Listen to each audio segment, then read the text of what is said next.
For the past few weeks, we've been taking you inside Project 2025, uncovering its radical proposals for restructuring our federal government. Its overreaching goal is to vastly expand presidential powers and eliminate obstacles to presidential authority. So today we're focusing on its plans for America's national defense and security. As more Americans become aware of the Project 2025, the 922-page playbook for the next Republican presidency, Trump has conveniently started to distance himself from the authoritarian blueprint. Yet most of the chapters are authored by people from his last administration who would likely find themselves in a second Trump administration. Project 2025 dedicates 6 entire chapters to the common defense. They're filled with chilling proposals. These chapters include the Department of Defense, Homeland Security, and the intelligence community. The goal is to purge these agencies of any obstacles to Trump's authority and make the right-wing's culture wars a permanent feature of governance, including anti-trans and anti-diversity initiatives. Chapter 4 of Project 2025 is devoted to the Department of Defense, and it's authored by a former defense official. Its proposals include purging the military's leadership's ranks and advocating for the removal of generals based on their perceived political bias.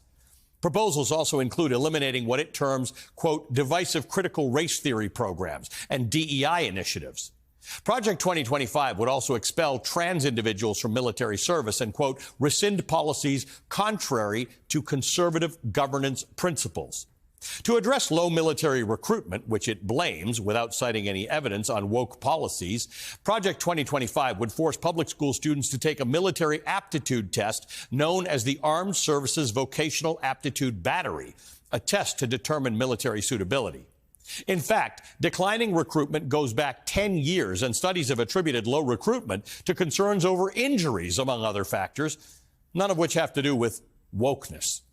Project 2025 would also put a stop to the Pentagon's efforts to secure U.S. elections, specifically by ending the U.S. Cyber Command's work in defending the U.S. electoral system from foreign interference.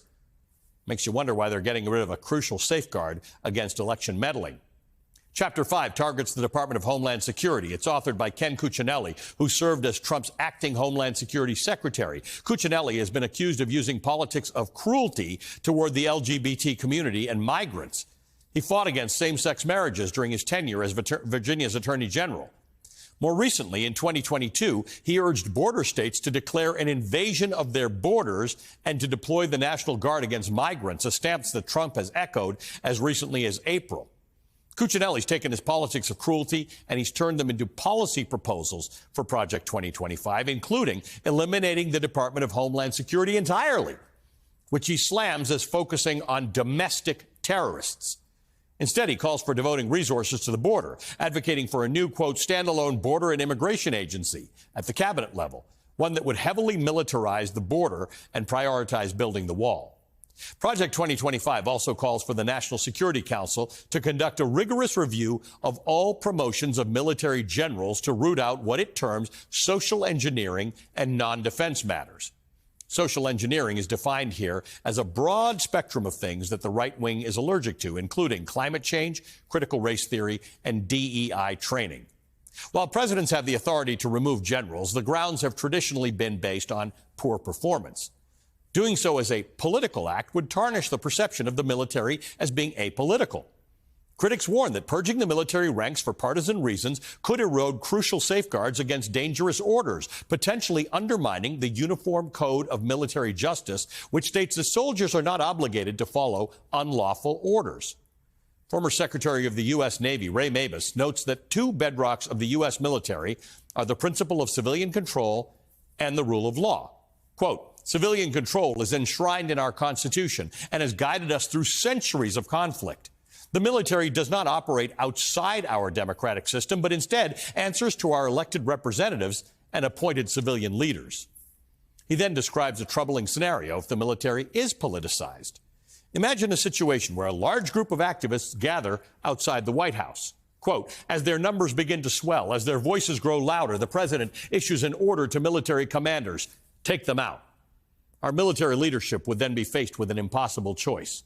They'd either have to follow the clearly unlawful order of their commander-in-chief and commit crimes for which they could be prosecuted, or openly defy that order, end quote. Joining me now for more on Project 2025's plans for America's defense and security is Mark Zaid. He's the executive director and founder of the James Madison Project, which educates the public on intelligence gathering and operations, national security, and government run. A lot of time on defense. Chapter 7 is the intelligence community, and there are other chapters in here that talk about intelligence gathering.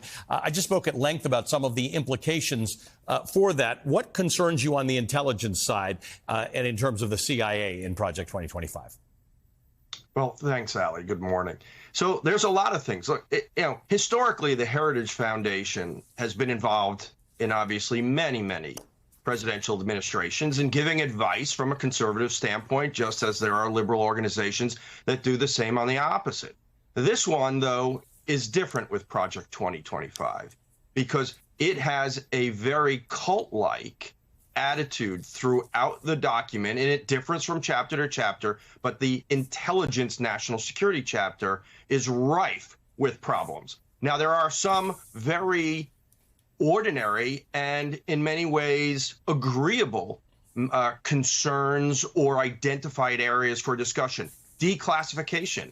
We're all on both sides interested in declassification, minimizing overclassification. That's a good thing. Looking at the Director of National Intelligence and the authority that it should or must have over the CIA. But then it goes into partisan issues, and it talks about rooting out people and essentially setting up loyalty tests to make sure that anyone within the intelligence community who basically doesn't kiss the ring of King Donald Trump, in essence, must be removed from the community. We've never seen anything like that before. Essentially, it is advocating a purge of anyone who might disagree with a second Trump administration.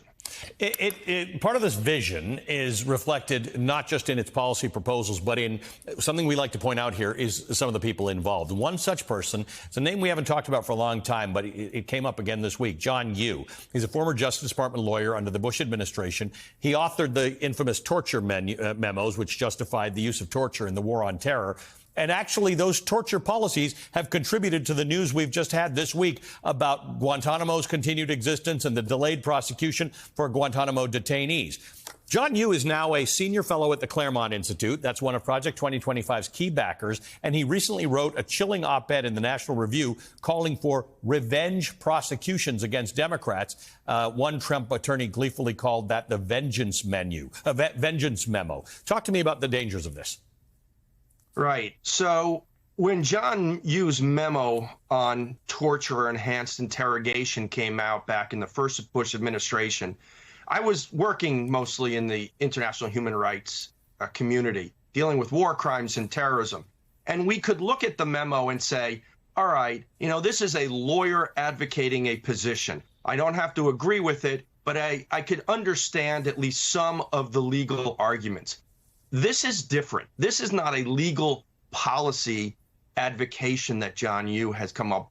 It is an actual retribution policy, revenge policy. He has basically said a biblical eye for an eye. They did it to us. We should exercise our authority to do it to them. Whether doing it to them was the same or anything or justified. He singles out further prosecution of Hunter Biden for, if I recall, connections to foreign governments, as if Hunter Biden had anything to do with the Biden administration. He's a civilian family member. It's a scary proposal that is very similar to Project 2025 that goes well beyond ideological views and policy shifts that a certain segment of the population might want.